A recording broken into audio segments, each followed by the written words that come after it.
All right, ma'am, are you, let's see, Stacy Baker? Yes, sir. Okay.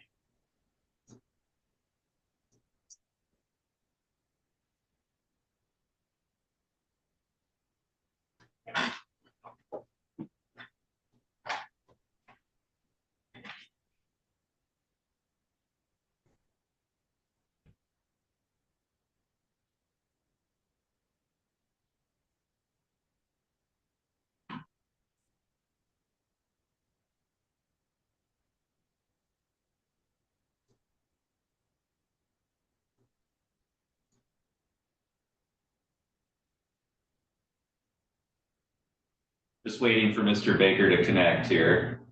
Okay.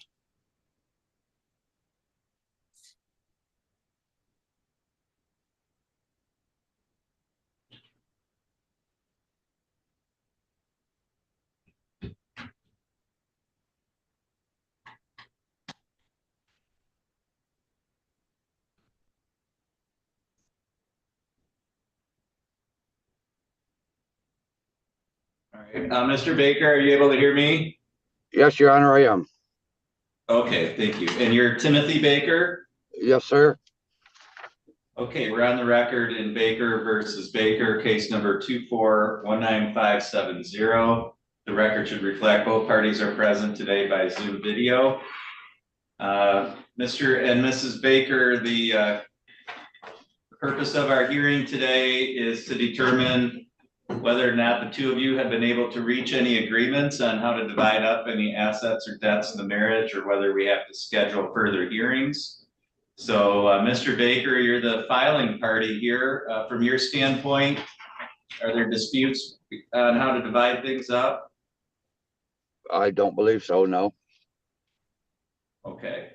Ms. Baker, do you agree that there aren't any disputes to be resolved by the court? Nope, there's nothing to, like he said, everything is the way it should. Okay.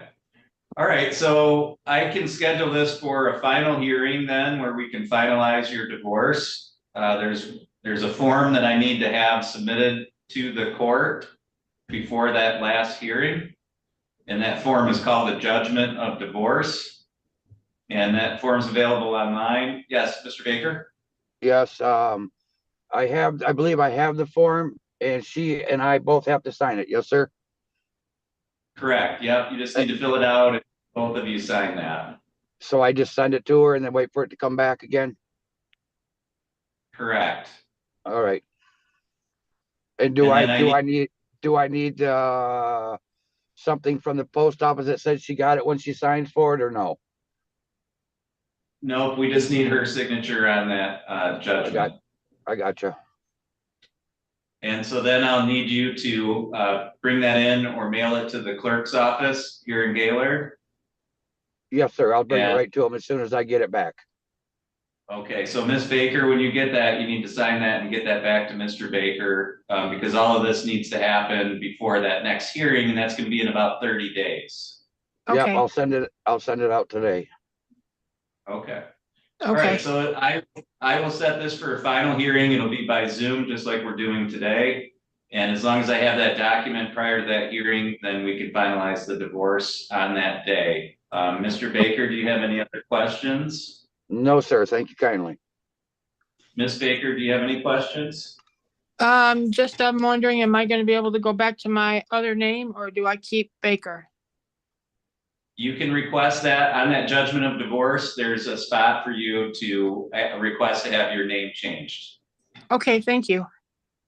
So if you just fill that out where it says on that form, then we can do that as well. Okay, thank you. Okay. All right, that's all for today, and both of you are free to disconnect at this time. Thank you. By Thank God, you. you have a blessed day, sir. You too. Thank you. Have a blessed day.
All right, Mr. Ryman, are you there? I am, Your Honor. Okay, all right. And Mr. Slough, are you able to hear me okay? Can hear you just fine. Thank you, Judge. Okay, great. We're on the record now in Ryman versus Boathouse Marine and Power Sport. This is case number 2319395. We have both parties connected by Zoom today. And I believe we have this set for a status conference, and Mr. Ryman, you've got a motion to compel. I did have a chance to receive your motion. I had a chance to review that. Mr. Slough, I did receive your response and I had a chance to review that as well. Mr. Ryman, as to the motion to compel, was there anything further you wanted to present today by way of oral argument? I'll be very brief. I appreciate counsel and the court letting me put it on such short notice. Operating with a little bit of difficulty here because I'm down in Florida on vacation. I'll be back in a week or so. I didn't want to wait, especially with this hearing opportunity coming up for us. Your Honor, as I said in my motion, Mr. Slough advised his client not to answer a couple of questions. And as the court and counsel know, the Michigan court rules have been amended several times on discovery issues and especially depositions over the last 8 years, most recently in 2020, to very clearly say in 2.306 C5, a person may only instruct a deponent not to answer to preserve a privilege or to enforce a limitation, previously ordered by the court. And if it's something other than that, then counsel was supposed to make a motion to terminate or limit, file a motion before the court to have the deposition continued to enforce his either objection or advice to his client. This wasn't a harassing situation. It's a very relevant issue. Both myself and a couple of other witnesses have testified that there's this other customer who was waiting 18 months for his boat for a similar repair. And Mr. Boyke kept telling me, you and the other guy, but he refused to give us the name. And then also during the deposition, Judge, there's another damage issue that came up when I did get my boat back after suit was filed that had a hole in the hull. And during the deposition, Mr. Boyke said, well, that was your fault. You should have noticed that I put it on the trailer wrong. I did break another guy's boat, but not yours. And I said, okay, whose boat did you break? And then counsel refused to have him answer. It's a clear violation of the court rules. It's a clear violation of the way the Rules Committee and the Supreme Court has directed depositions to be conducted.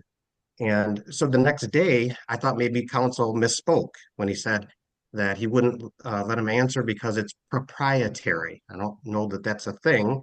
And I tried to understand what he meant. So I emailed him the next day and said, hey, can you just email me those names and contact information that you have had him refuse? And he said, no, file a motion. So it's not that counsel doesn't know what the court rule is, and it's not that he doesn't know this is a clear violation of the court rule.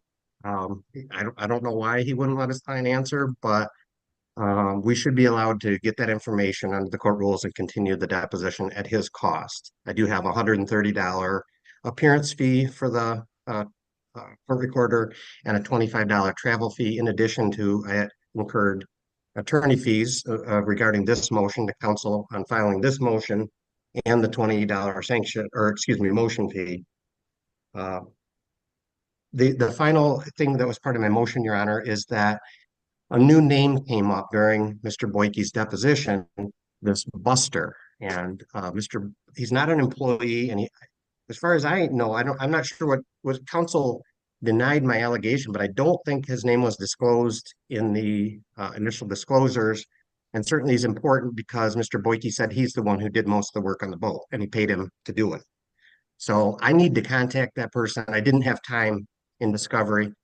And I'm not asking for any delays in this case. Mr. Slough wants to have his expert review my boat. And I said, that's fine, but it's in winter storage. So you can come to where it is. And I didn't even deny bringing it to where he wanted me to bring it. I just said, if you're going to open it all up, it's got to be winterized again.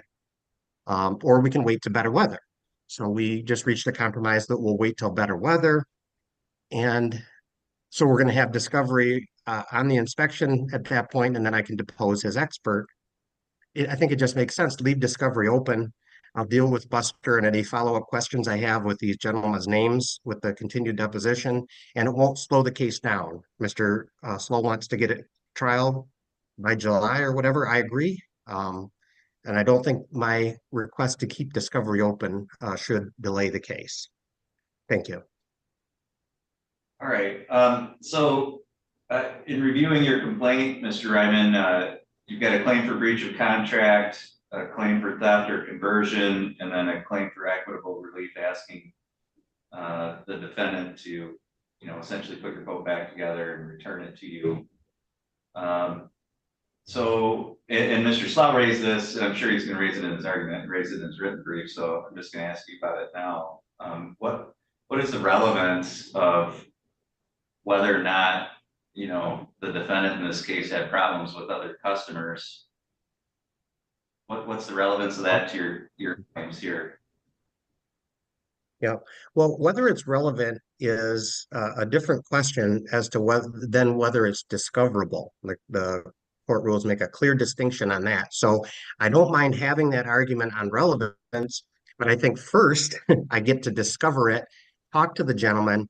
If, as was claimed by another employee of the boathouse, that gentleman was in the same boat as me as far as being given promises on deadlines. And they always said, you and the other guy, Kevin, we got your boats. We're going to have you in the water first, you and this other guy. It's not privilege. There's no privilege. And under the court rules, if there's no privilege, then I can discover it and find out if it's relevant, or judge even lead to relevant evidence. I can't say at this point, but I do think this is not a character issue. Counsel is trying to say it's 404B, he's got a character trait for doing some things. No, it's his competence and his ability to do jobs he agrees to do. I think, although I don't know because I haven't been given the answers, but I believe the other gentleman was expecting an engine rebuild as well. And I think the evidence that is going to tend to show Mr. Boyke did not have the ability to do an engine rebuild. So I just want to talk to the other guy. That's all. That's one of the guy. And then the guy who broke his boat, Judge, I'm alleging that he put a hole in my boat after I filed the complaint. That's part of what the inspection's about. The fact that he's testified he broke this other guy's boat, I'd like to know how. Maybe they have a way of doing. I think I know there's two ways mine might have happened.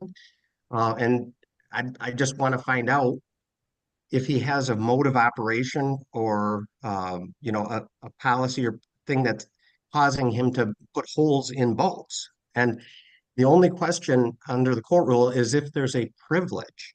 Those privileges are mostly limited to medical and attorney-client. Court rules say, let you find out, and you can argue in the future whether it's relevant and admissible. I just need to find it out. All right, well, the rules do require it to be relevant, right? Admissibility is something that could be determined later, but you can't ask about anything under the sun. It has to be relevant to the case. So there is an element of relevance to the discoverability of information, isn't there? No, not as to taking a deposition, Your Honor. The only question is whether it's reasonably calculated to lead to relevant information. And this is whether it's reasonably calculated to lead to admissible information. And I'm looking at the court rule. It says parties may obtain discovery regarding any non-privileged matter that is relevant to any party's claims or defenses. So, okay. Well, I stand corrected, but nevertheless, how is it not relevant whether the guy is competent, the defendant is competent to do an engine rebuild? Now, he's claiming he didn't agree to do an engine rebuild. That's a fact question. But my claim is he agreed to do mine and this other person that he constantly referred to, and that he wasn't able to do either one. So it's not character evidence. He's not competent, as shown by his work at the same time. If it's not privileged, how is it not relevant? okay, thank you. Mr. Slough? Thank you, Judge. And I think the court is understanding the issue. The plaintiff is not entitled to just undergo a fishing expedition in a deposition.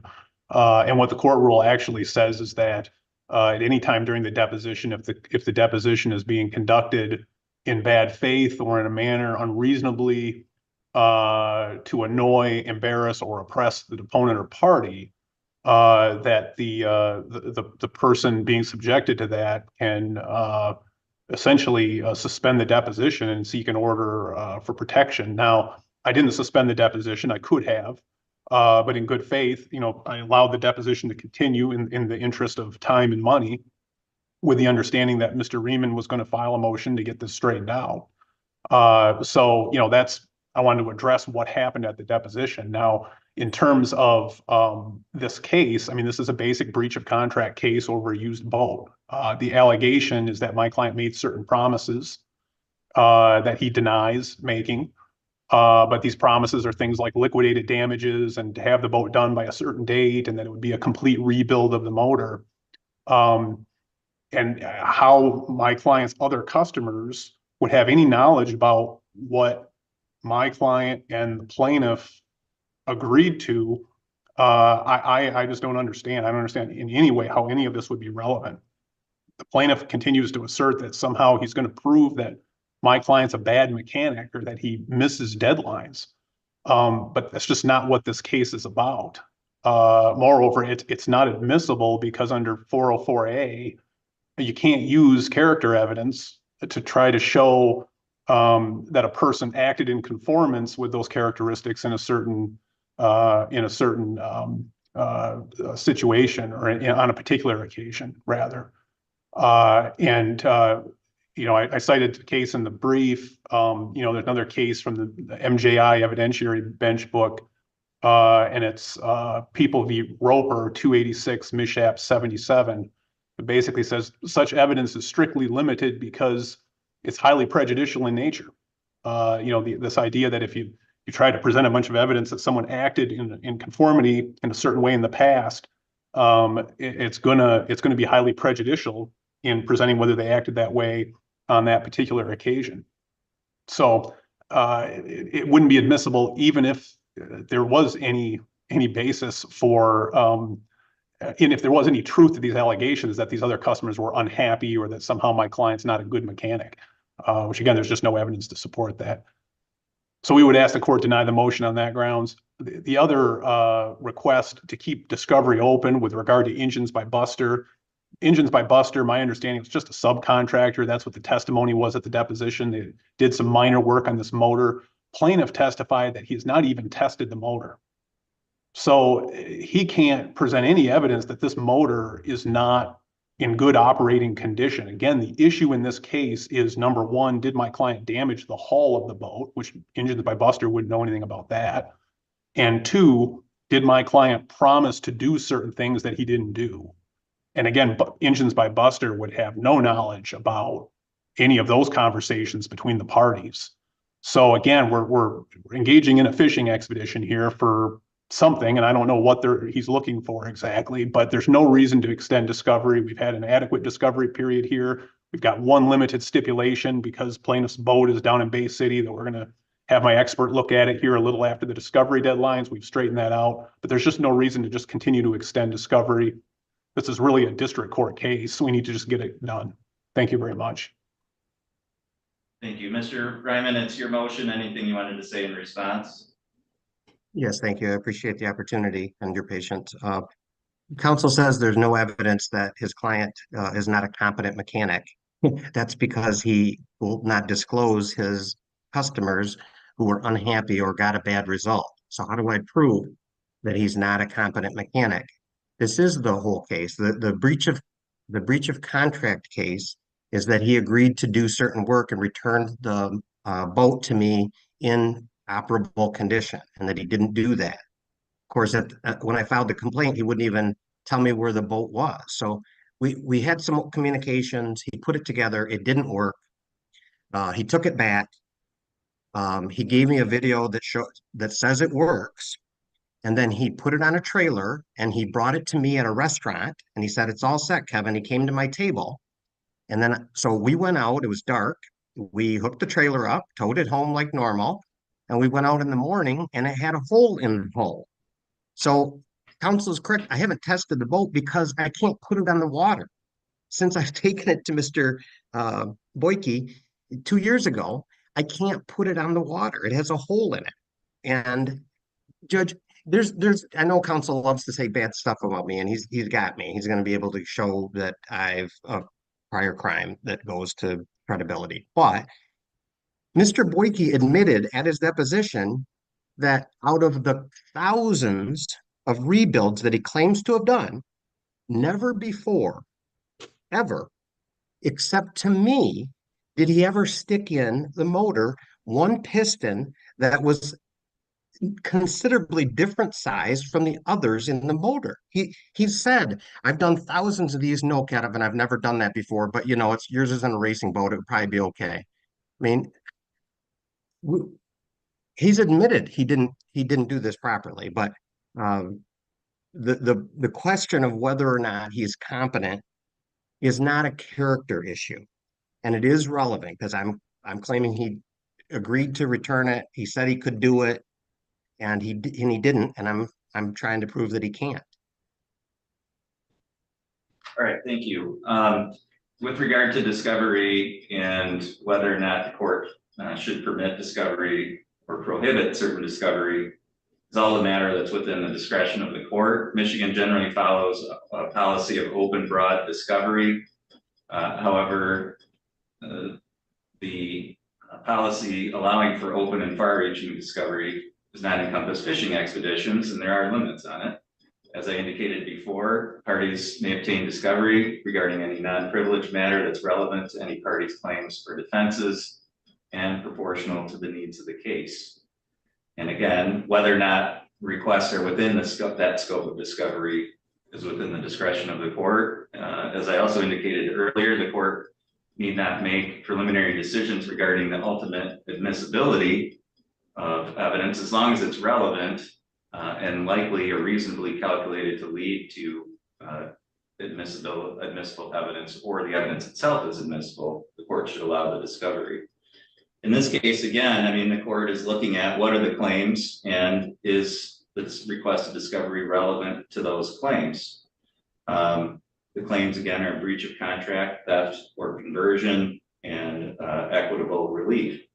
In this case, the court finds that whether or not the defendant in this case had problems with other customers, had disagreements with other customers, really isn't relevant, I don't think, to the plaintiff's claims here. It's whether or not the defendant breached a contract as it related to his agreement with the plaintiff, whether he engaged in any actions that could qualify as theft or conversion, and whether or not the plaintiff's entitled to equitable relief. But that's going to be very specific to the agreements and the actions that took place between the plaintiff and the defendant as it related to his equipment, and any actions that the defendant actually did undertake with regard to the plaintiff's boat.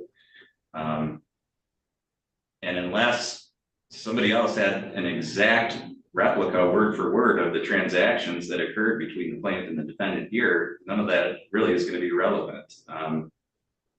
So it just doesn't have anything to do with whether the defendant engaged in wrongful conduct related to the plaintiff here. So the court finds that questions with regard to other customers of the defendant are outside the scope of the discovery, and the court will deny that motion as it relates to those other customers.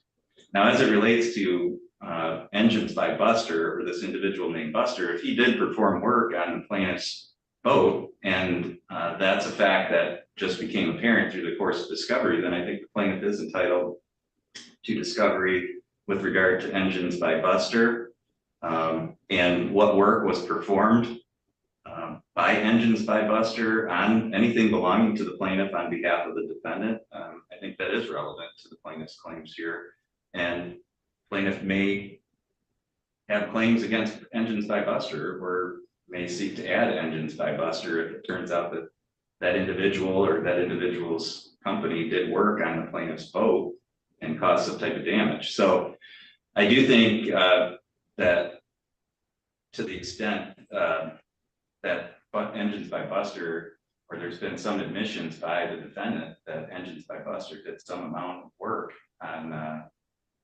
plaintiff's boat. I think plaintiff's entitled to discover that, and I think plaintiff's entitled to direct some discovery at the defendant to find out if in fact that occurred and to what extent that occurred. So the court will grant a 60-day extension of discovery. The court will grant that in terms of discovery requests that are directed at that issue of Engines by Buster did work or was work done by Engines by Buster on any plaintiff's boats, and to what extent. And the extension of discovery would be limited to those kind of issues and would need to occur within the next 60 days. So Mr. Ryman, if you'll prepare an order that reflects the ruling of the court today and submit that either with a stipulation as the form for Mr. Slough or under the 7-day rule.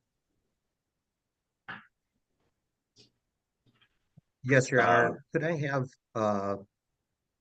maybe 10 days to submit that order? I might be able to do it from here. But I might not be able to. I can submit the order if that's easier. Okay. That's up to two of you if you want to agree on a mechanism for submitting the order. And I know it's typically 7 days under the 7-day rule, and that's the day I'll be getting home, I think. So I can prepare the order and send it to Mr. Reedman to review. okay, that's fine. If you want to do that, Mr. Slough, and then Mr. Reedman, if you object to the order, you just need to file an objection and we can have a hearing on that. Okay, that's all I have for today, and all parties are free to disconnect at this time. Thank you. Judge, will there be another? Your Honor, could I try to? I'm sorry. Oops. Go ahead, Mr. Reedman. And I'm sorry too, I just wanted to try to catch them. Judge, we have one more issue. I don't know if you could maybe give some clarity on. There was some issues regarding my boat that I was not aware of when I filed this complaint. And then about it, the defendant and I did had some efforts to try to resolve the issue. And when I did get the boat back, it had a hole in the hull. My reading of the court rule says as long as it's not a surprise, the claim should be amended to conform to the proofs, even at trial. And I just want to understand if the court prefers. Counsel and I had originally talked, I'll file a counterclaim, but I just didn't see the reason to do that. My claims in the complaint, yes, read in contract and conversion because I couldn't get my boat back and I couldn't get the work done. But the claims of the contract are that he agreed to do the work and return my boat in quality condition, and he didn't do that. And my impression is that putting a hole in my hull so I can't put the boat in the water, which I gave him an opportunity to fix, and he agreed wasn't in my boat when he got it, that falls under that contract claim. And if the court is not inclined to see it that way, could I amend the complaint, which is no surprise to the counsel, to just say, Andy put a hole in my boat before he returned it? So, I go on the written pleadings. The court has to go on the written pleadings of the parties. So if you have claims that haven't been set forth in your initial complaint, then I think you would need to amend the complaint. I think we're past the period where you can amend it now without leave. So I think you would need to file a motion for leave to amend the complaint or seek a stipulation from Mr. Slough. And we would have to proceed that way. Very well. Judge, my question was just, are you going to set another status conference at the close of the 60-day discovery period? And should we put that in the order? Yes. Yeah. Okay. Thank you. That's all I have. Okay, thank you. I have to move on my docket, so all parties are free to disconnect on this file. Thank you. Thank you. Thank you, Your Honor.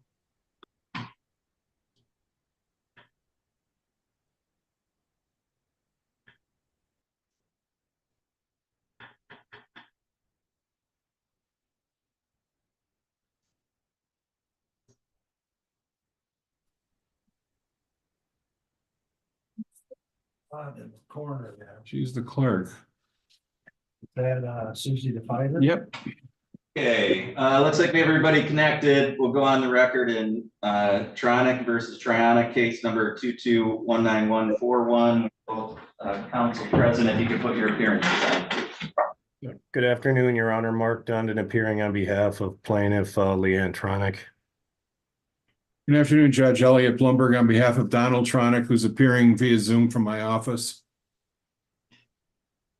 Okay, thank you. Mr. Blumberg, I believe we've got, or no, Mr. Dundon, is this your? It's our motion, Your Honor, to fix a clerical error because the wrong list was attached to the judgment. So that's what we're here for today. And in my opinion, hopefully the court agrees with us. And if you do, then I think everything else, I think we have to go to mediation on any personal property dispute, but I guess I'm getting a little ahead of myself. Okay, oh, go ahead. Sorry. I could largely rely on the pleadings. I mean, if the court has any question, I don't like admitting I didn't look, but I didn't look closely enough at the list. I think we laid out the timeline here, exactly what happened and when. And if the list is rectified, I think we go back to the regular terms of the judgment, Your Honor, at which point we're supposed to go to mediation for personal property disputes. But I definitely, I can just take the court back through it briefly. I mean, we were on January 17th, I did get a list from Mr. Blumberg that, said this is his list. We were going to send lists back and forth. I attached the email and the JPEG to the court, and then I sent that list to Ms. Tronic, which is attached as Exhibit B. Then I believe the pro-con was January 19th. After that, we signed the judgment on January 22nd. And then I was supposed to get a better copy of the list. And that we were going to attach to the judgment on February 1st. I did get the email saying that Elliot finally found it. And I attached that list as Exhibit C. And again, Your Honor, it's my bad. I didn't check the two lists next to each other. So we attached the list that I got on February 1st. And that one, my client didn't even have until February 8th. In the interim, she had sold a gun safe. And that's why we're seeking to correct this list. If the correct list was attached, Your Honor, there's no question that she did not violate the terms of the judgment. And they can, again, the way the judgment's laid out, they're supposed to go to mediation for personal property disputes. And even the lists themselves don't guarantee, neither of them is guaranteeing to the other one that they have whatever is on the list, Your Honor. So, we would ask the court to allow us to attach the list that came on January 17th and get the judgment, nunc pro tunc attach that list, Your Honor. All right, thank you, Mr. Blumberg. Your Honor, with all due respect, Mr. Dundon is being unduly kind in regard to his client. At no time was this gun safe ever on Ms. Tronic's list of personal property. It was my client's premarital gun safe.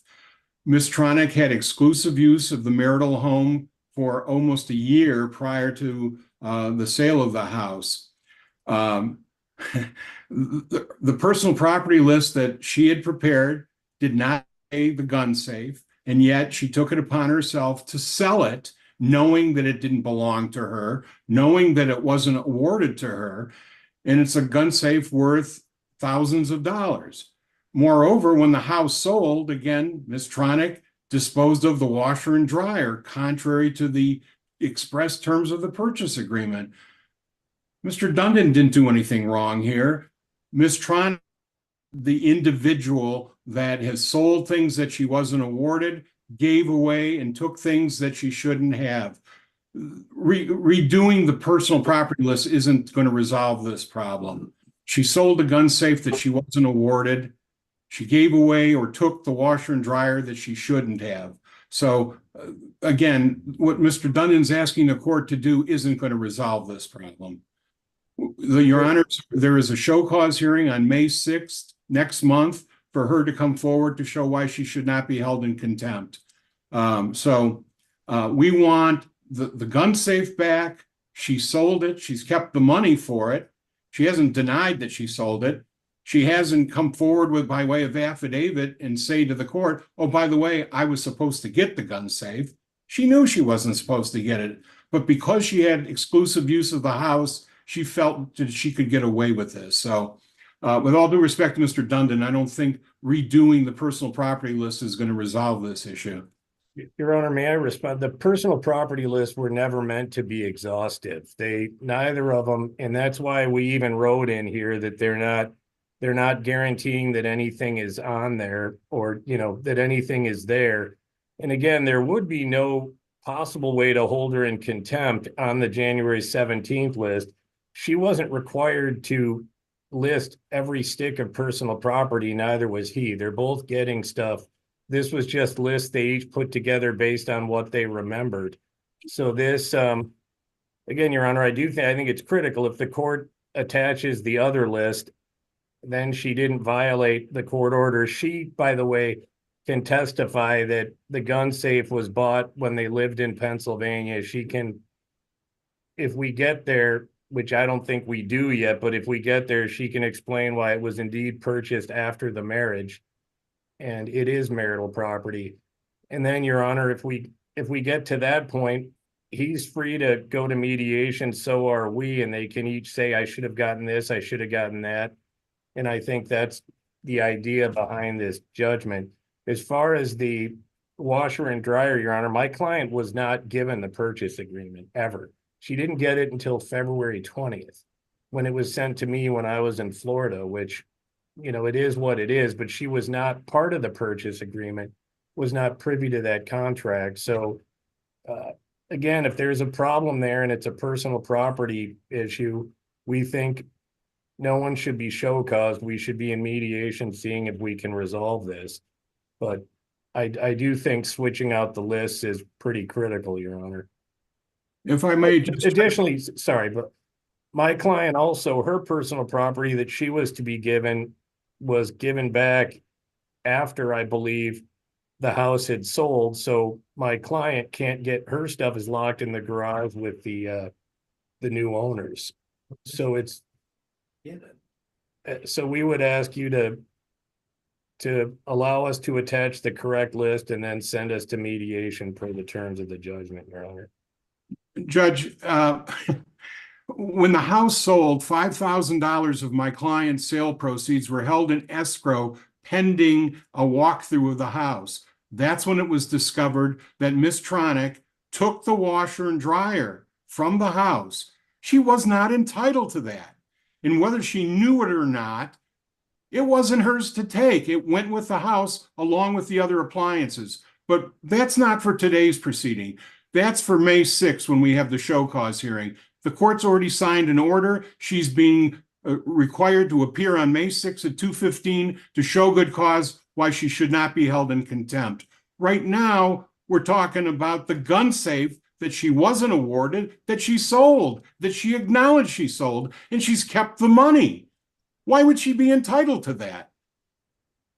Your Honor, if it's marital property, which she can lay out why it is, then you're right. He maybe is entitled to half of the money that came out of the sale of the gun safe, but we can go to mediation to discuss any personal property issues as called for in the judgment, Your Honor. There was no purposeful, nefarious thing done in any way. And my client will testify on May 5th or May that she had told the listing agent that she was taking the washer and dryer. But again, that's not for today. Today, we would just ask the court to allow us to add the list that should have been been placed on there, and then I think we're back to the status quo and we would go to mediation, Judge. Well, is this gun safe on either of the lists? Yes, it's on my client's list. It's Okay. on his list, Your Honor, it's on his list that was attached by mistake. You can, again, we laid it out Okay, pretty. but Mr. Dunnan, hold on. Mr. Blumberg's saying it wasn't a mistake. So, I mean, I can't just believe one of you over the other based on what you're saying. I mean, you're saying it was a mistake. Mr. Blumberg's saying it wasn't a mistake and that his client was supposed to get the gun safe. And if he's not going to get the gun safe because it was sold, then he should get the proceeds to the gun safe. Right, So, I mean, we got a fundamental problem here because there isn't any ruling that the gun safe is marital property. It doesn't appear that we have an agreement of the parties as to who's going to get the gun safe or the proceeds from the gun safe. So, I mean, I think that's a bigger problem than just, and we're not dealing with, you know, a salad bowl here. We're dealing with a gun safe. It's not something that parties would typically leave out of an agreement. You know, we're not talking about a small piece of personal property that, you know, maybe everybody forgot about. And when the house is being cleaned out, it's like, oh yeah, here's this, which in my view is the kind of thing that under the judgment, you would go to mediation to determine that, okay, we didn't know about this or we all forgot about it. Now we need to figure out who's going to get this piece of unaccounted for property. But the gun safe is not that kind of thing, in my view. And for the court to correct a mistake, I think everybody would have to agree that it was a clerical mistake. I don't think Mr. Blumberg is disagreeing that the list was not the one sent on the 17th, which is why I thought Mr. Blumberg and I did agree that that it was a mistake, that the wrong list was attached, Your Honor. That's the one we got on the 17th is the one I sent to my client. I did not look closely enough at the one on February 1st, but these people have all kinds of property that they didn't put into different, my client has a bunch of hairstyle stuff. There's all kinds of stuff that wasn't put on her list. She didn't itemize everything, Judge. Yeah, and I understand that, but I mean, a gun safe is kind of a big piece of property. Right? I mean, it's not something that fits in a drawer that we just don't have time to itemize. It seems like that would be something that the parties either would agree on or not agree on. And No, I would agree, Judge. We got to decide who gets it, but that my client didn't get the list until February 8th. She sold it on February 4th. We have to decide who gets it, but it's kind of like the washer and dryer. I would think we could go to mediation if my client is given the list as that he sent on February 17th, then he didn't have it in there either. He didn't put the gun safe. And Judge, but my point is, I guess my point is this is, you know, the gun safe, whether it made it on the list or not, from what Mr. Blumberg's saying is that was part of the overall agreement of the parties. and it's in my client's affidavit, Judge, attached to our response to this, along with the fact that he purchased it at Burke's Gun Shop in 2010 prior to marriage. Ms. Tronick hasn't come forward with any evidence, even asserting any entitlement to it. Well, Your Honor, all I was filing today was trying to correct the clerical error, Your Honor. This is what I was seeking to do, because in my opinion, if it's not on his list and it's not on her list, then it should be decided in mediation. That's what we're asking the court to do. If it's, she didn't put it on hers, he didn't put it on his that I got on January 17th. And she disputes all those facts, but I believe if the court allows me to fix my error, and it was my error, I didn't compare the one on February 1st to the one that I had already gotten January 17th. Well, I looked at them quickly. They're both handwritten, and I just attached the second list, which I should not have done, Judge. If that's fixed, then he's free to say it's his individual property prior to marriage. She can say it's marital property. If it is marital property, he would be, no matter which way you slice it, due half the value. We don't disagree with that. He would, if it's a marital asset, he's due half the value of the gun safe. It's just there was no willful, sinister motive here. She didn't even get the list with the gun safe on it until 4 days after she sold it. I gave it to her February 8th. Judge, I think the fundamental question is, why would she think she was entitled to the gun safe, the washer, and the dryer? She just helped herself because she had exclusive use of the home. My client hadn't been in that house except one time in probably a year. And it was only afterwards did we discover, after the sale, that these things were missing. And again, I appreciate Mr. Dundon's attempt to cover for his client. He's not the fault here. He didn't make the mistake.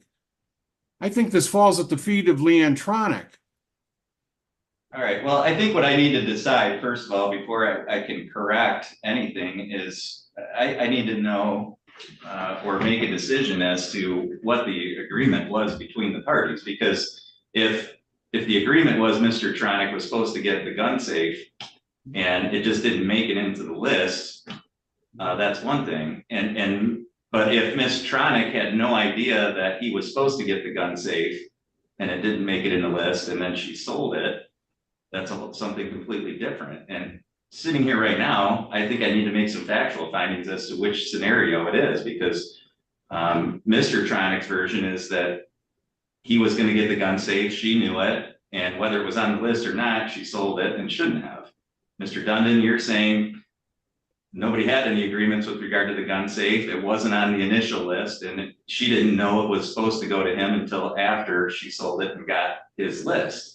So those are two completely different factual scenarios that I think the court has to make some findings on, because parties certainly aren't agreeing on which one is correct. So what I'd like to do is proceed on March 6th. We already have a hearing scheduled that date. That's going to give the two of you time to figure out how you want to approach this from an evidentiary standpoint. But I would expect the court will take some evidence on that date. And I've got to make that initial finding. And then if the court finds that the gun safe was part of the agreement, it was supposed to go to Mr. Tronick, then I think Mr. Blumberg's got an argument that she violated the agreement by selling it. If the court finds that either the parties didn't agree on who was supposed to get it, or it wasn't ever addressed by the parties, or Ms. Tronick is entitled to half of it, then that leads us down a completely different path. So I'm not going to rule on the motion to correct, because I don't think it's a motion to correct. I don't think there's something that needs to be corrected. I think there's factual findings that need to be made by the court. So we'll proceed on March 6th. With that hearing, both sides should be prepared to address that issue of who was supposed to get it, when the agreement was made, if there was an agreement, and so forth. And then we can address the issue of the washer and dryer on that date as well. So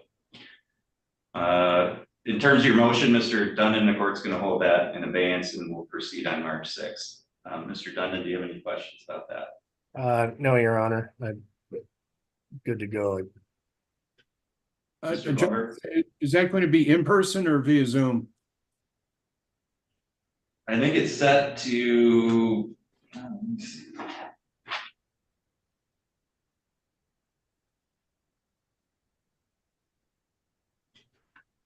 It actually says, It's currently set for Zoom, Judge. okay, then we're probably going to have to switch that around. And I may have to build in some more time because it's probably just set as a 15-minute hearing too. So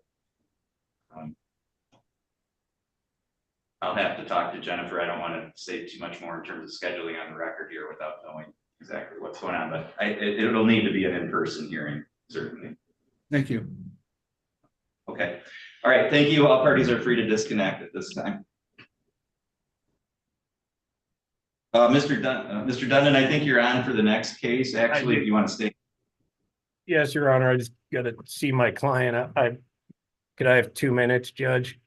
No, Yep, get absolutely. my back. Yes. Thank you. Oh, yeah.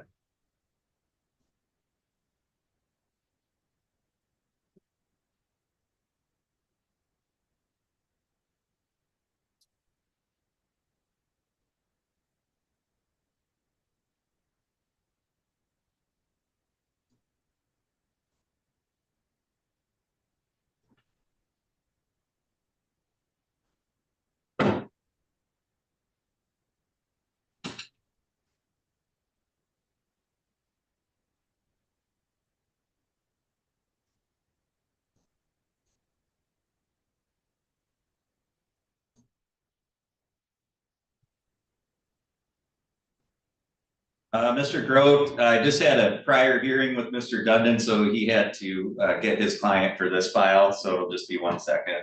Okay, great. Thank you, Your Honor. Is your client joining by Zoom today? No, he is not. Mr. Dundon and I had spoke last week and we're just finalizing some discovery. So I didn't think his client was going to be joining either, to be honest. Okay, and that's fine. I just have a general iPhone logged in and I'm not sure who that is yet. So Okay. wasn't sure if that was your client signing in or somebody else. No, it should not be mine, Your Honor. Okay.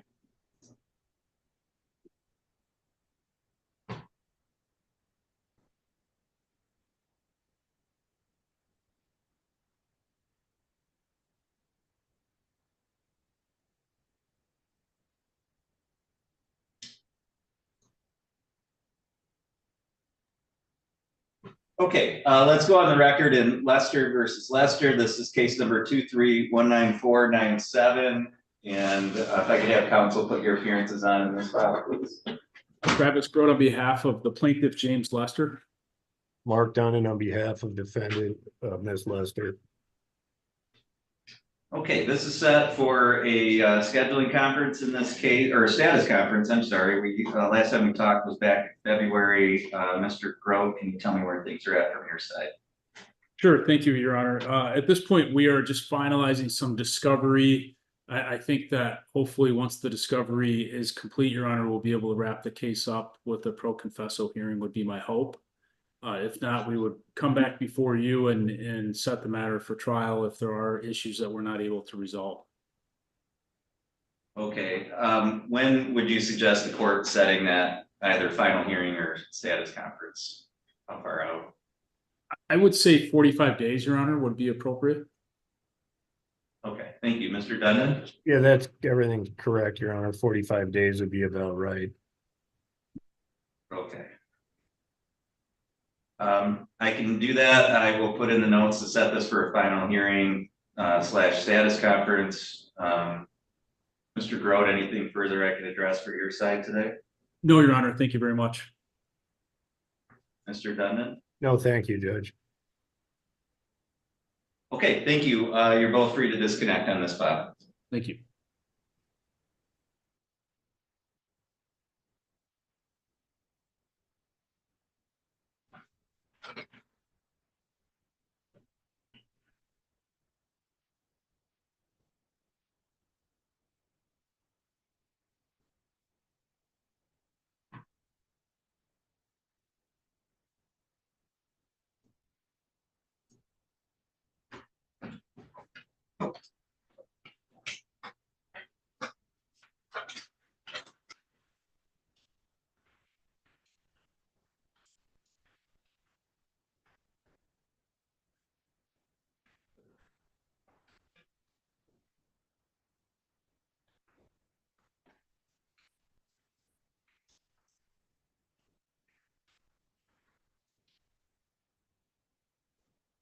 Okay, on the iPhone, counsel, if you can you tell me your name, counsel?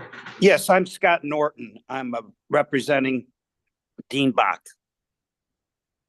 Okay, very good. Thank you. We're now on the record in TBF Financial versus 45 Degree Hospitality. This is file number 2319505. We have Mr. Norton's appearance on the record, and counsel for plaintiff, can you put your appearance on, please? Good afternoon, Your Honor. Daniel J. Pico, P58733 on behalf of plaintiff TBF Financial. Okay, thank you. This is set for a scheduling conference hearing in this case today. Mr. Fico, from the plaintiff side, can you tell me where things are at? Well, I did serve out some discovery back in early February, which I did get a little ahead of myself. Mr. Norton reminded me that I had not yet filed an initial disclosure, which I promptly did, which should show in the court file. So I believe my discovery responses are due, or perhaps even slightly overdue. Okay, Mr. Norton? That's correct, and I will have those for him within the next 5 days. Okay. How do you guys want to schedule this going forward? Do we want to set a deadline for discovery? Do we want to set a mediation deadline? I mean, how do you guys see this case moving forward from a scheduling standpoint? I think if the court has a standard scheduling order, I don't think we need a whole lot more discovery time. I'm not sure mediation would be helpful. This probably is something that could be resolved with the summary motion, I would think. Okay, Mr. Norton? That sounds right. One of the parties, 45 Degree Hospitality, has stayed from the matter as a result of a federal court receivership. So I'll be answering the discovery, probably a minor discovery of my own, and then I don't know the case value is going to be of any real help to us, but we could go to a facilitation, see if we can get it resolved prior to motions for summary. All right. And Mr. Fico, it sounded like your thought was to have dispositive motions first and then look at ADR after that. If the court believes that the facilitation might be helpful, I guess I'm willing to go along with that, certainly. In my experience, I guess these kinds of fairly clear-cut contract issue type cases, I don't know if they really lend themselves to a facilitation or a case eval type of resolution, but I'm not opposed to that. We can, why don't we get the discovery exchanged and move for, and the plaintiff can make its motion for summary, or a defendant. I know. Why don't we do this? Because I think if the court is going to order mediation, just based on what you're both saying here, it might be more productive if each side has a chance to have dispositive motions heard and ruled on. So what if we say 90 days going forward from today, further for discovery, and then a dispositive motion cut off at 120 days. That would give you 30 days after the close of that 90-day discovery period to get any motions filed. Mr. Fico, any objection to that? No, that sounds very reasonable to me. Okay, Mr. Norton? Works for me as well. All right, and then I will set this for another status conference at about 120 days. So if for some reason there aren't any dispositive motions filed, we'll have that date set to get together and talk. We can kind of see where things are at if no motions have been filed, and conduct further scheduling at that point. And we'll go from there. And I'll put all of that into an order and get that to both of you. Mr. Fico, anything else I can address for your side today while we're on the record? Nothing further. Mr. Norton? Nothing further. Okay, again, I'll put that into an order and get that out to you, and you're both free to disconnect. Thank you. Very good. Thank you.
All right, we'll go on the record now in Trevor versus Northern Food Group LLC, Anchnek and Benell. This is case number 2319554. If I could have both counsel put your appearances on. Good afternoon, Judge. Elliot Blumberg on behalf of the plaintiff who is in my office appearing via Zoom. Paul Slough, Your Honor, on behalf of the defendants. Okay, and Mr. Slough, I don't see your clients signed in. Yeah, they're probably watching on YouTube, Judge. Thank you. Okay. All right, sounds good. Mr. Slough, this is your motion for summary disposition, particularly as to counts 1 and 2, but it sounds like also as to count 3 in lieu of a motion for a more definite statement. I did have a chance to review your motion and accompanying brief along with the attachments that you submitted. Mr. Blumberg, I did get your response and had a chance to review that along with the attachment there. And then Mr. Slough, I believe you filed a reply, brief reply, which I had a chance to read. So I'm kind of familiar with the facts and the issues here. Mr. Slough, anything by way of oral argument in support of your motion today? Yeah, just briefly, Judge. Thank you. As you know, this is a lawsuit by Mr. Trevor involving his role as a manager in Northern Food Group, which operates a Jersey Mike's franchise in Gaylord. He was co-manager in the company, and the other co-managers elected to exercise their authority under the operating agreement to remove him from the company. The basis for that is set out in section 6.6 of the operating agreement as last amended and agreed to by Mr. Trevor. And that language makes it very clear that if there is a for-cause event, that the other co-managers may remove a member from the company.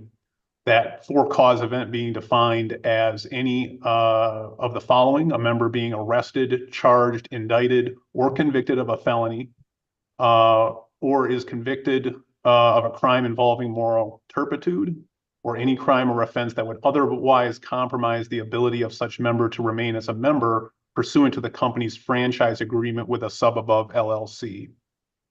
And that franchise agreement I cited in the brief contains a provision that indicates that no franchisee or owner of a franchisee shall be convicted or plead to a felony or any other crime or offense that is likely to adversely affect the reputation of Jersey Mike's system. So the issue here is that after opening this company, Mr. Trevor committed a series of acts involving moral turpitude. And these were mostly admitted to in a hearing before a referee in this court on a family case, including, and I won't go into great detail here because I spelled it out both in the brief and I provided a link to the testimony.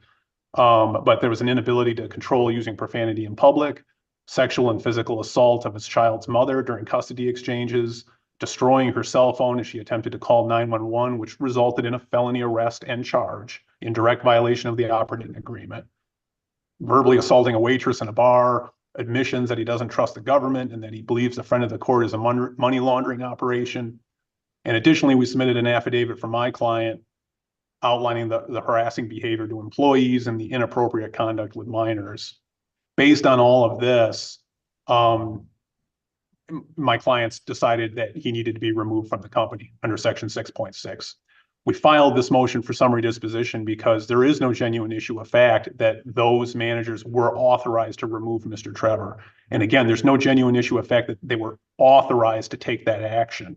It's not necessary to show that the court agrees with that conclusion or that it would have reached the same conclusion. The court should not be replacing or second guessing the board of directors or the managers of the company. That's not really the appropriate role of the court in a case like this. All we need to do is show that the action the co-managers took was not malicious or arbitrary. And there's plenty of evidence that we've presented that the action they took was not only justified, but perfectly reasonable under the circumstances. So on that basis, the willfully unfair and oppressive claim fails because under the plain terms of the statute, if the action taken is authorized by the operating agreement, which it is in this case, then it's not by definition willfully and unfair oppressive conduct. Also, the fiduciary duty claim fails. And the reason for that is because managers in a company do not owe a fiduciary duty to each other, they owe a fiduciary duty to the company. And this is not a derivative claim on behalf of the company. This is a claim on behalf of Mr. Trevor personally. I also want to mention that Mr. Trevor still has remedies under the operating agreement. The operating agreement gives him an entitlement to a buyout of his equity.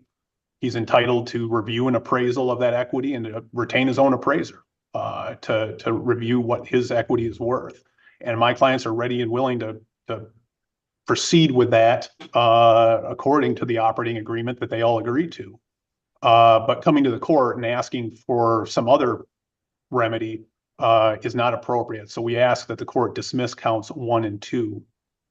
Regarding the fraud claim, which is count 3, we do have limited facts about exactly what this unauthorized credit card use involves. There were no specific transactions set out in the complaint. We believe it has to do with an American Express card that was in the company's name. It was actually a company card that was issued to both Mr. Ansonik as well as Mr. Trevor. It may have been authorized using Mr. Trevor's personal credit.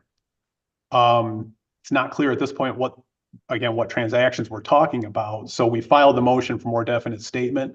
I filed the motion to dismiss as well to kind of preserve that argument because it hasn't been brought as a derivative action. So to the extent that Mr. Trevor is not personally damaged by this, then it really is a derivative claim, not an individual claim. And as I set out in the brief, the derivative claim requirements are just not met here. But you may want to hold that portion of this under consideration until we get more details about, consistent with the motion for more definite statement, what transactions are we talking about here? Because again, it's just not clear based on the complaint if we're even talking about that particular American Express card. I believe that's all I have for now. Do you have any questions? I'd be happy to answer them. I do, and you're much more familiar, obviously, with the operating agreement than I am, having just read through it as part of my preparation for this motion hearing today. But looking at 6.6, there's not a lot in there about how, the procedure, I guess, that different managers are supposed to follow. So obviously, in this case, it appears that Mr. Ansonik and Mr. Bonell agreed to use that provision to terminate Mr. Trevor's interest. But what happens if each of them doesn't agree? I mean, what if one person believes that a manager or member has committed an act that would qualify to have that member removed under 6.6 and one or more of the other ones don't? How does that work? I mean, unless there's a different provision that I missed in the operating agreement that spells out how 6.6 is to be carried out. The operating agreement. Go ahead. I'm sorry. Because you essentially got two members saying 6.6 applies and one that doesn't, and I get how that might work under this circumstance, but how would it work if the offending party is out of the equation and it's just the two remaining ones and they don't agree on whether what the other person has done qualifies? Yeah, so there are certain actions that are defined in the operating agreement as requiring a majority or, requiring a unanimous vote of the members or a certain threshold of votes of the members. Typically any action requires only a majority of the managers to implement. And so again, that is the answer to your question, is as long as there's a majority of the managers in agreement, then they can take this action. All right, so one can't unilaterally undertake under 6.6 to try and remove another one without the approval or consent of the other remaining. Correct. Managers. And likewise, unanimous is not, this is not specified as something that requires a unanimous vote, such as disillusionment of the company. Okay, thank you. Mr. Blumberg, before you start with your argument, I just have a question because it was raised as part of Mr. Slau's reply. The operating agreement that you submitted with your brief appears to be, do we have an agreement that is or a stipulation that that is a prior operating agreement and that the one that the court should be looking at is the one that Mr. Slough submitted? I don't think so, Judge. I think in reality, this motion is premature. There's been no discovery done in this file yet. We haven't had a pretrial conference. There have been multiple versions of this operating agreement. The one Mr. Slough has submitted to the court doesn't contain my client's signature. There's some DocuSign version of a signature. And there are at least two other versions of the operating agreement that have different language as it relates to section 6.6. Certainly one of the ones that we attached talks about being convicted of a felony as being a basis for a for-cause termination of a ownership interest in this LLC. I don't know how that was changed, when it was changed, but the version that Mr. Slough has before the court has different language than the operating agreement that I was provided. Again, you know, this is partly a C-10 motion, and there is yet to be any discovery done. I'd like to take the depositions of the other members of this LLC to find out why there are multiple versions of the same document and who ran the DocuSign app that apparently has my client's signature on it. So I don't think there's any question. There's no dispute that my client has never been convicted of a felony. And at least in the version of the operating agreement that we were provided, that requires or at least establishes a basis for a for-cause termination if you're convicted of a felony. He acknowledges that he has been convicted of domestic violence in another county and that had no bearing or any impact on the business whatsoever. So we, again, I would respectfully submit to the court, we should have the opportunity to at least engage in some discovery, and Mr. Slough then could feel free to refile his motion or renotice it up once discovery has been conducted. Because right now, it appears that the two minority interest owners of this business have willfully tried to get rid of the majority shareholder or the majority interest holder in this LLC. Again, I think it's premature at this point for the court to rule on this motion. As to the fiduciary duty, I beg to differ with Mr. Slough. There's a statute, I think, that's pretty much on point. MCL 450-45.15 talks about the duty, the fiduciary duty that one manager owes to the others. There is this fiduciary relationship between managers of a limited liability company. We claim that, again, if the facts are as we believe them to be, that this was a collaborative effort by the two minority interest holders to get rid of Mr. Trevor without really any basis in fact, that's a breach of this fiduciary duty that's owed. So we think, again, with all due respect to Mr. Slough's argument, we just don't think it's correct. And then finally, in terms of the American Express card, I've already been contacted by debt collectors on behalf of Northern Food Group going after Mr. Trevor for charges used by the other interest owners in this business for personal expenses. That is certainly a claim that Mr. Trevor should have against the other members of this LLC as well as the company itself. So the long and short of it, judges, I would ask the court to take this under advisement, allow the parties to engage in some discovery, and then we can come back and the court can decide whether there's some basis to dismiss this case at this point. I think right now it's just premature. C-10 motions require there be no genuine issue of fact. I think there at this point there clearly is. Okay, so you're saying for purposes of this hearing today, because the agreement that Mr. Slough submitted as the operating agreement that applies is dated December 27th, 2022, and you're indicating that, or you're not stipulating that that's the governing operating agreement. At this point, I really don't know that to be the case. Okay, all right. Mr. Slough, any reply? Yeah, so in deciding a motion under C10, the court's got to look at admissible evidence. And there hasn't, I've got an affidavit from my client. We've submitted this. It appears to be a fully executed amended operating agreement. It's been appropriately docu-signed. Mr. Blumberg respectfully hasn't submitted an affidavit from his client or anything to rebut that. Even just a basic affidavit saying that's not my signature. I think the court could use to create an issue of fact on that question. He hasn't submitted that. And I think the court would need to see that before denying the motion.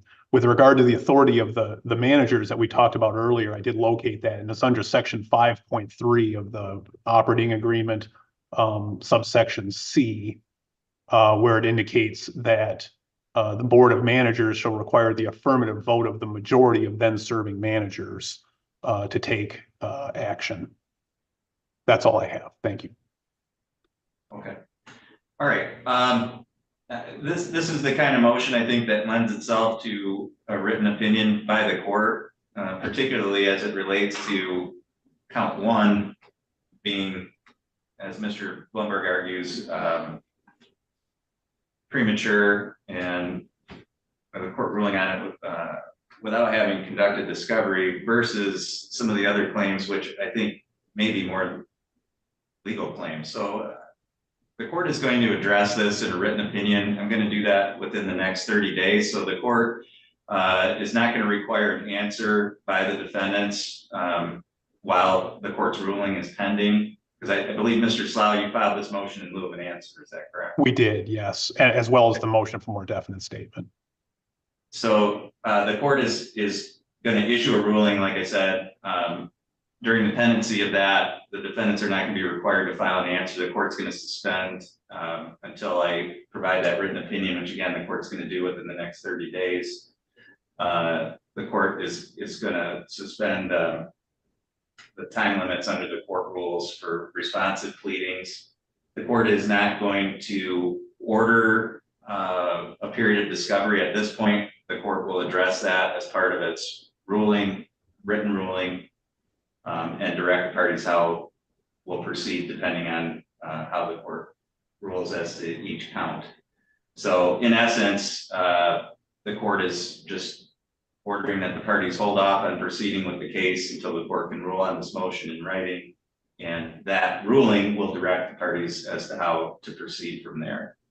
Mr. Slough, any questions about how we're going to go forward? Just with regard to count 3, Judge, only because even if you do grant our motion, I mean, I suppose if you totally grant the motion, that would also dismiss count 3. But, well, even if that happens, we still have to go through this buyout procedure with Mr. Trevor. And I think anything that he is purportedly owed on behalf of this American Express card would still become an issue in that case. So some discovery with regard to either amending the complaint to identify these specific transactions or providing the documentation Mr. Blumberg referenced about collection agencies, just something to give my client a better understanding of what is this claim, what is this card, what are these transactions, so that we can try to resolve that.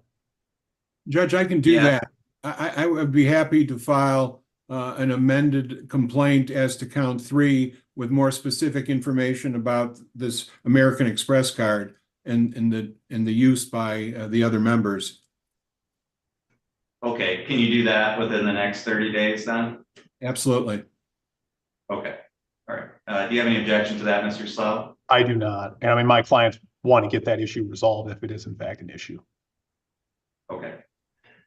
Okay, so that's how we'll go forward. And that's all I have for today. All parties are free to disconnect at this time. Thank you. Thank you. Thank you.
Okay, Mr. Blumberg, do you have your client there with you? Yes, okay, very good.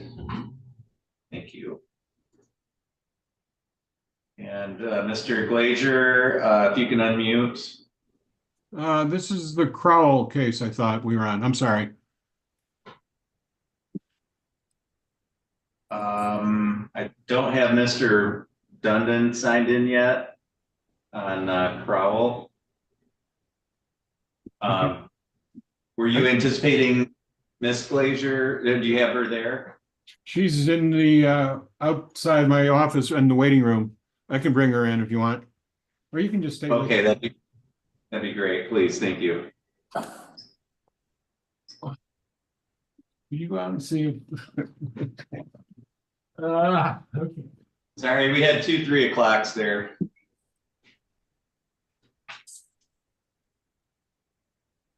Beth needs to come, not you, not you. Okay.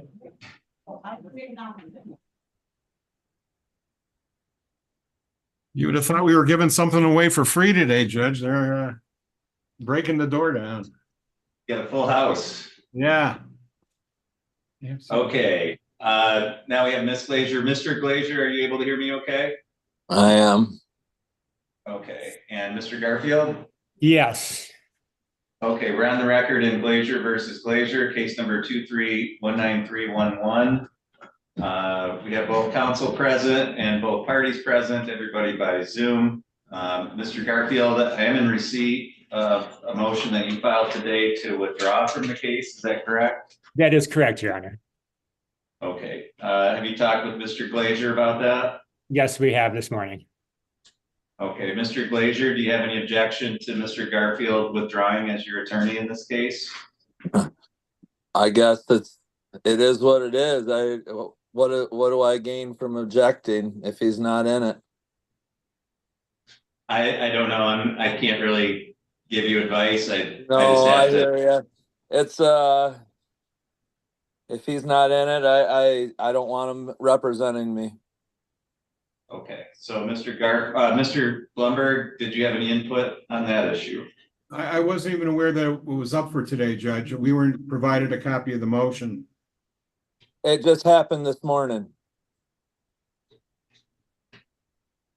Yeah, so Mr. Blumberg, Mr. Garfield filed a written motion today. I'm treating this as a verbal motion here on the record. That'll work. No, I have no objection. It's just going to slow things down. Right now, they're pretty much at a crawl, so whatever, Judge, whatever you. You guys aren't doing too hot yourself, Elliot. Probably not. All Okay. right, I don't want to engage in back and forth here, Mr. Glazier, so Mr. Garfield, I'll sign that order, and you're free to disconnect at this time if you'd like. Mr. Glazier, are you going to hire a new attorney, or do you know how you're going to proceed? This was just dropped on me this morning. Actually, this afternoon. So. Okay. Well, it looks like you guys participated in mediation at the end of February. The mediator's report indicates that there was a partial agreement. Mr. Blumberg, from your side, can you tell me what things remain? What are the issues from your standpoint? Well, Judge, we actually went back. We had a second mediation scheduled, and Mr. Garfield didn't have the opportunity to review the appraisal that was done at that time, so it was rescheduled. We have just retained an expert to value Mr. Glazier's business, and so that needs to be done, and it's going to take probably 45 to 60 days to accomplish that. Once that's done, then we'll be in a position to see where we're at to try to resolve this matter. Is that the main issue that's remaining from your standpoint? Yeah, I think it's the only issue. Right now, the house has been appraised, but he has his own business, and there's a real discrepancy as to the values that he believes it's worth and what we believe it to be worth. All right, Mr. Glazier, do you agree that that's the main issue that remains? yeah, I guess it's one of them. It's probably their biggest thing. My main issue is to get this thing done and over with. I've submitted a bunch of my things of value to Garfield, and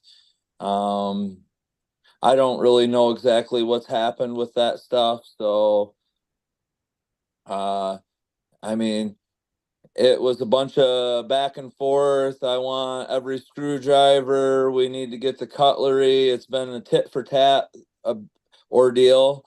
I would almost just subject to putting whatever cards are on the table and letting your honor just dividing it. Just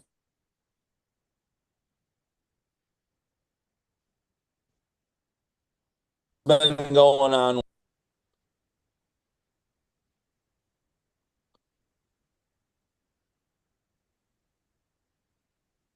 You broke up there. Can you repeat just the last couple of things you said? Yeah, it's just been a tit for tat ordeal all the way from the beginning. She's taking this, I owe that. I just want this thing done and over with. Okay. All right, Mr. Blumberg, I'm gonna give you some time to complete that appraisal. I don't think the court could have a hearing and make any decisions without that. That'll also give you time, Mr. Glazier, if you decide that you do want to hire different counsel, it'll give you time to make a decision about that.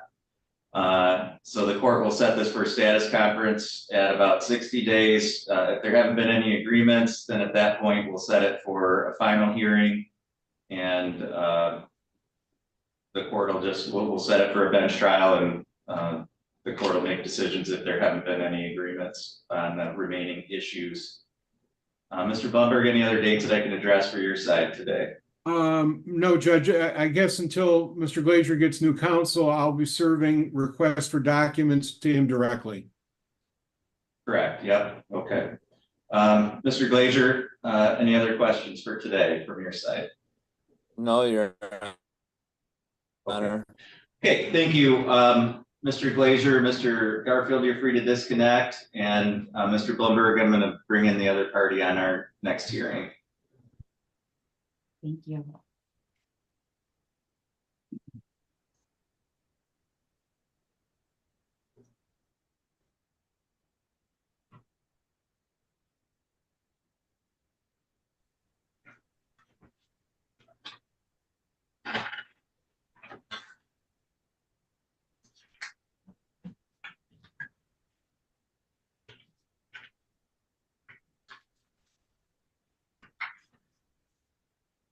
Okay, we'll go on the record in Crowell versus Crowell, case number 2319376. We have both counsel connected by Zoom video along with both parties.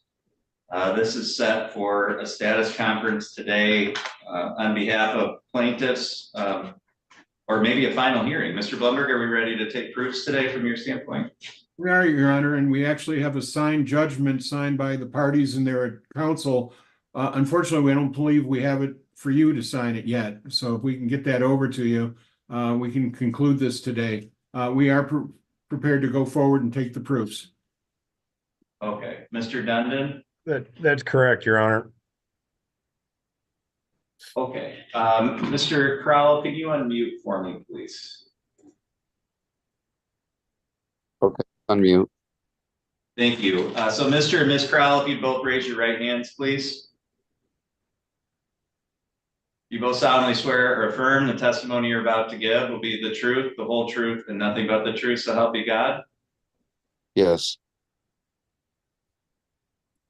Okay. Ms. Crowell, I couldn't hear you there. Yes. Okay, great. Thank you. All right, Mr. Blumberg, please proceed when you're ready. Okay, thank you. So Melanie, you need to speak up so everybody can hear you, okay? Right. All right, can you state your full name for the record? Melanie K. Crow. And you are the plaintiff in this action, is that correct? That is. On July 18th of 2023, you filed a complaint for divorce in this county. And in it, you allege that on July 11th of 2015, you married Todd Crowell in Berrien County, Michigan. Is that correct? Yes. and that ceremony was performed by an individual who was authorized to perform marriages. Is that correct? Yes. Your complaint also alleged that you had been a resident of the state of Michigan for at least 180 days immediately preceding the filing of the complaint. Is that correct? Yes. And that you'd been a resident of Otsego County for at least 10 days immediately preceding the filing, Yes. correct? There were no children born in this marriage. Is that correct? That's correct. And you are not currently pregnant. Is that correct? Correct. You allege that there had been a breakdown of the marriage relationship to the extent the objects of matrimony had been destroyed, and there remained no reasonable likelihood that the marriage could be preserved. Was that true at the time that you filed? Yes. And is that true today? Yes. Now, you and Mr. Crowell and your attorneys were involved in a mediation that resolved all of the property issues in this matter. Is that correct? Correct. And do you understand that neither you nor Mr. Crowell will be receiving spousal support? Yes. And that neither one of you can come back at a later date and ask the court to revisit that issue. Support is forever barred. You understand that? Okay, now each of you are being awarded some real estate in this matter. You're being awarded the real estate at 2507 Fleming Road in Lewiston, correct? Correct. And your husband is awarded the real estate at 3518 Goslow Road in Gaylord. Is that correct? Yes. Each of you are keeping your own retirements and pensions that you've had both before and during your marriage. Is that correct? Yes. The bank accounts that are will be closed, or the joint bank account will be closed, and you are all going to equally divide any remaining funds that are in that account at the time of closure. There's a personal property agreement that is contained within this judgment of divorce that reflects the agreement that you made at mediation. Is that your understanding? Mhm. Do you believe that this division of assets of this marriage, along with the division of debts, is both fair and equitable? Yes. Are you asking the court to ultimately adopt this as part of the judgment of divorce? Yes. Is there any likelihood that this marriage can be preserved? No. Thank you. Judge, I don't have any other questions. Thank you, Mr. Dundon. Did you have any questions for Ms. Crowell? I don't know if she was asked if she was pregnant. I don't know if I probably didn't hear that. No. She is not. Okay, so that's no questions, Your Honor. All right, thank you. Mr. Dundon, did you want to take some testimony from your client? Yes, briefly, Judge, thanks. Okay, please proceed.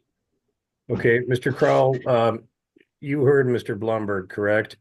Correct. And you did read and sign the judgment of divorce that we worked out, correct? Yes, sir. And that was done pursuant to the terms of the mediation that we did, correct? Correct. Okay, and you also understand you're not getting spousal support in this award, right? Correct. And you can never come back and ask for it, correct? Correct. That's it, Your Honor. Thank you. Thank you. Mr. Blumberg, did you have any questions for Mr. Crowell?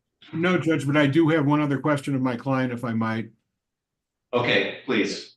Melanie, you wanted your, not your maiden name, but your prior married name restored of Owens. Is that correct? Correct. Okay, and we're going to be putting that in the judgment. Thank you. I have nothing else, Judge. Thank you. The court finds that the statutory grounds for divorce have been met by the testimony of both parties. The court will grant the divorce, and once the parties submit that judgment for signing, the court will enter that judgment. Mr. Blumberg, anything further on this file today? No, Judge. Thank you very much. Mr. Dundon? No, thank you, Your Honor. Okay, thank you. Mr. Blumberg, if you want to remain connected for the next case, Mr. Dundon and you and your client are free to disconnect. Thank you. Thank you.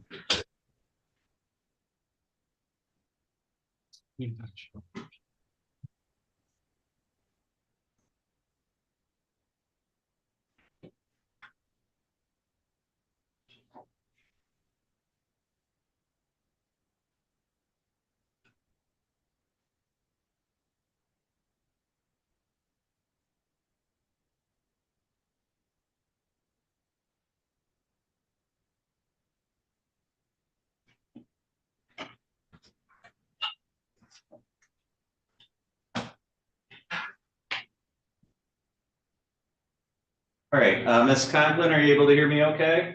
Yes, I can. Thank you. Okay, great. And looks like we have both parties connected. And Mr. Blumberg is connected. We're on the record now in Cruz versus Cruz, case number 2319351. All parties in council are connected by Zoom for this hearing today. I have this set as a potential final hearing. Mr. Blumberg, on behalf of your client, can you tell me where things are at? I would concur, Judge. We have come to an agreement on all of the issues in this case. I have prepared a consent judgment and sent it to council. There are some revisions that need to be made, but I think we can at least take the proofs today until we iron out some of the language in the judgment. Okay, Ms. Conklin? Yes, I did receive a proposed judgment from Mr. Bloomberg, and let me take a look here. And yes, there are some items that need to be worked out. However, we have a mediation agreement that has also been provided. I believe the court has that, or at least it's attached. So the judgment of divorce is pretty close to the mediation agreement. There's just a couple of things that need to be discussed. So we could probably take just the statutory proofs today. Okay, why don't we do that? Mr. and Ms. Cruz, if both of you could unmute, please. Unmuted, Your Honor. Thank you. If you could both raise your right hands. Do you both solemnly swear or affirm the testimony you're about to give will be the truth, the whole truth, and nothing but the truth, so help you God? I do. I do. Thank you. You can both lower your hands. Mr. Blumberg, if you wanted to start with your client, please. Thank you. Danny, can you state your full name for the record, please? Yes, sir. Danny Horacio Cruz. And you are the plaintiff in this action for divorce, is that correct? That is correct, sir. On June 26 of 2023, you filed a complaint for divorce in this county, and in your complaint, you allege that on February 24th of 2008, you married Carrie E. Cruz in Fleming County, Kentucky. Is that correct? That is correct, sir. And that ceremony was performed by an individual who was authorized to perform marriages. Is that correct? That is correct. Yes, sir. That is correct. You alleged in your complaint that you'd been a resident of the state of Michigan for at least 180 days immediately preceding the filing of your complaint. Is that correct? That is correct, sir. And you had been a resident of Otsego County for at least 10 days immediately preceding the filing of your complaint. That is correct, sir. That is correct, sir. There are at this point no minor children of this marriage. Is that correct? That is correct, sir. Okay. You alleged in your complaint that there had been a breakdown of the marriage relationship to the extent that the objects of matrimony had been destroyed, and there remained no reasonable likelihood that the marriage could be preserved. Was that true at the time that you filed? Yes, sir. Absolutely. And is that true today? That is true today. To the best of your knowledge, is your wife currently pregnant? No, sir. To the best of my knowledge. Now, you and I and Ms. Conklin and your wife participated in a very lengthy mediation in this case, correct? That is correct, sir. Very lengthy. At that mediation, with the help of Mr. Sheffalo, the parties resolved all of the issues in this divorce, including spousal support, division of assets, division of debts. Do you believe that that agreement and that division was both fair and equitable? There was one omission, sir. What was that? Taxes for 2022 were in and they were filed separately regarding who provided major support, primary support for 2022. Okay, but that was an issue that was not discussed or resolved. Okay, and I don't think that the court is prepared today to address that issue. So other than that particular issue, do you believe that the agreement reached by the parties was both fair and equitable? Yes, sir. And are you asking the court to ultimately adopt that agreement in the form of the judgment of divorce, which incorporates the terms of the mediation agreement? Yes, sir. Thank you. Judge, I don't have any other questions. All right, thank you. Ms. Conklin, did you have any questions for Mr. Cruz? I don't have any questions for Mr. Cruz. Okay, then if you'd like to conduct any questioning of your client, then. Yes, I will. Did you want to swear her in or? I think I swore them both in at Oh, the same yeah, I'm time. sorry. I must have missed that. Sorry. That's about okay. Okay. Ms. Cruz, you are the defendant in this matter, correct? Yes, ma'am.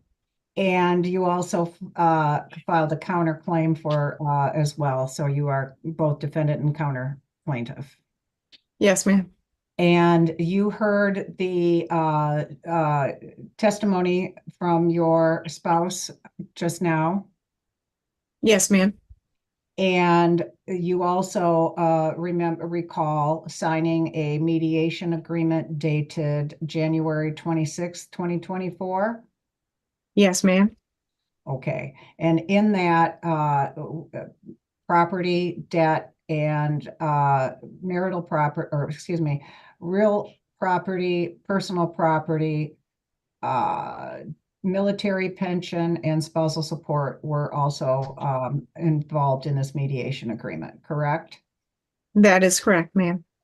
Okay, and do you agree with the terms of the mediation agreement? Yes, ma'am. Okay, and then you agree that it will also be reflected in a final judgment of divorce? Yes, ma'am. Okay, and you are currently not pregnant, correct? Yes, ma'am. That is correct. I am not pregnant. Okay, then I don't have any more questions. Thank you. Thank you. Mr. Blumberg, did you have any questions for Ms. Cruz? I do not, Judge. All right, thank you. The court finds that the statutory grounds for divorce have been met by the testimony of both parties. The court will grant the divorce. Counsel, do you both think that within the next 30 days, you'll be able to have a judgment sent to the Yes. court for some? Okay, Certain so of the that. court will just, the court will just direct that counsel submit to the court for signing a judgment within the next 30 days. Other than that, Mr. Blumberg, anything else that we need to address on this case? No, Judge, thank you. Ms. Conklin? No, Your Honor, nothing further. Thank you. Okay, thank you. That's all for this hearing today, and all parties are free to disconnect at this time. Thank you very much.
All right, looks like we have both counsel connected. Mr. Tompkins, nice to see you. Likewise, Your Honor. It's been a long time. It's been a long time, 22 years, I think. Just a couple. just a couple. I hope you've been well. Miss Bailey Quick, Mr. Tompkins and I were classmates in law school, so. That makes started sense. Conversation now. We started very young. Well, I was okay. gonna say, Judge, it looks like he's aged so much better. No, I'm kidding.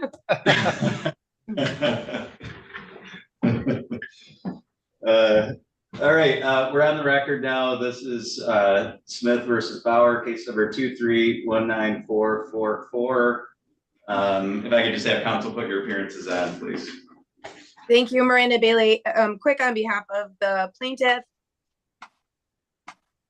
Thank you, Your Honor. Matt Tompkins here for the defendants. Okay, we're on the record today just for a scheduling conference in this case. I'm kind of familiar generally with the underlying facts. I was the judge that presided over Mr. Bauer's criminal case arising out of this incident. So just kind of throwing it out to counsel, starting with you, Ms. Bailey Quick. What would you like to see in terms of scheduling going forward? What are your thoughts on how we should proceed? Judge, I think we can keep it very basic and just defer to the court. We actually have a resolution to my understanding. I'm just in the process of, my client was looking into a couple different alternatives as far as either an annuity or just a straight conservatorship that she has to do an annual accounting for each year for the minor children. I otherwise have all the pleadings ready to prepare the motion for approval and settlement and the conservatorship action. So I just need to follow up with my client as far as whether she's made that decision. And if not, we can just go ahead and file it as a straight conservatorship and she can always convert that to an annuity at a later time. Okay, thank you. Mr. Tompkins? That's correct, Your Honor. We did reach settlement in principle. We were waiting on some I's to dot and T's to cross, I suppose, with how best to effectuate that. But I don't know that we're going to need much time at all, other than perhaps 30 or 45 days to get a motion before Your Honor and hopefully get the settlement approved. Okay. I think what I'd like to do then is just set this as a control date for a status conference in about 90 days. If for some reason it hasn't been resolved and we don't have a motion to approve by that point, then that'll at least have a date out there for us to speak again. But setting that date with the idea that we'll have this resolved prior to that point. Ms. Bailey Quick, do you have any objection to that? No objection, Your Honor. Mr. Tompkins? None, Your Honor. Okay. All right. That's all I have for today. Ms. Bailey Quick, anything else that we need to address for your side while we're on the record? None, Your Honor. Thank you. I appreciate it. Okay. Mr. Tompkins? Nothing here, Your Honor. Great seeing you. Thanks. You too. Take care. I hope you're doing well. Yep. Likewise. Thank you. Okay. Thanks. Everybody's free to disconnect. Thank you.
All right. Sir, are you Timothy Patrick?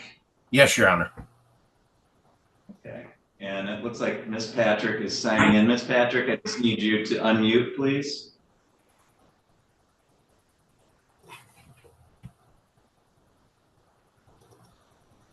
Thank you. Ma'am, are you Penny Patrick?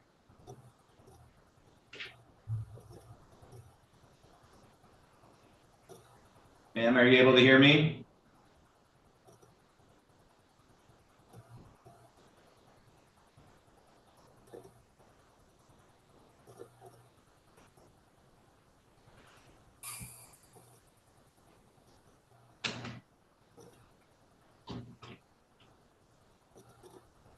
Ms. Patrick, I think you need to connect your microphone or connect your audio somehow because I'm not able to hear you.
The other thing you can do if you're having trouble, Ms. Patrick, is you can just call in.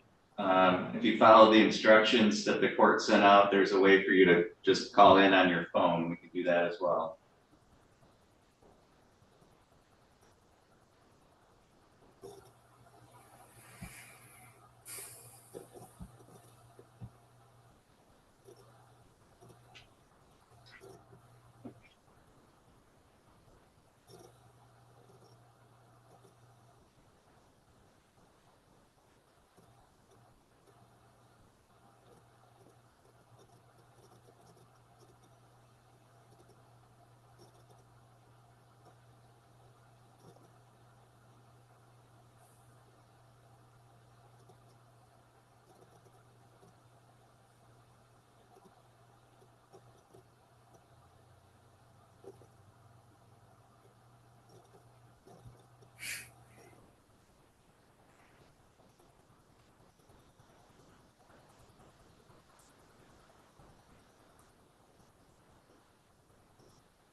I am sorry I made it. Okay, that's all right. We can hear you now. Thank you. Are you able to hear All me? right. Yes, sir. Okay, we're on the record now in Patrick versus Patrick, case number 2319520. And we have both parties connected at this point. The purpose of our hearing today is for the court to determine whether or not you've reached any agreements about how to divide up any marital assets or debts. So Mr. Patrick, as the plaintiff, I'll ask you first. Have you been able to reach any agreements, or are there still issues about how to divide up any assets or debts of your marriage? There are still issues. Okay. And Ms. Patrick, do you agree with that? Yes, sir. Okay. So what I'm going to do is I'm going to have the two of you participate in a process called mediation. That's where you meet with an independent third party. They try to see if there's any common ground or any resolutions that they can help you guys come to. Neither of you is required to agree to anything in mediation, but that mediator will see if there's any way to find, like I said, some common ground between the two of you. If you're able to agree in mediation, then we'll set this for a final hearing and we can finalize the divorce. If you're not able to agree, then the court will set it for a hearing, and then the court will make determinations on how to divide things up. The mediation will occur by Zoom, just like the hearing we're doing today. Somebody from the mediation service will be in touch with each of you to find a date and time that works for everybody. Mr. Patrick, do you have any questions about that process or how we're going to proceed? No, Your Honor. Ms. Patrick, do you have any questions? No, Your Honor. Okay, so both of you should be expecting a call. It's from Community Mediation Services. That's who'll be contacting you. So please follow up with that call when you get that. And then I will send out a notice of the date and time for the next court hearing. And again, we can use that time to finalize the divorce if you've been able to agree. And if not, then we can set it for further hearing. That's all I have for today, and both of you are free to disconnect at this time. Thank you. Thank you. Thank you. That also concludes the court's afternoon docket. The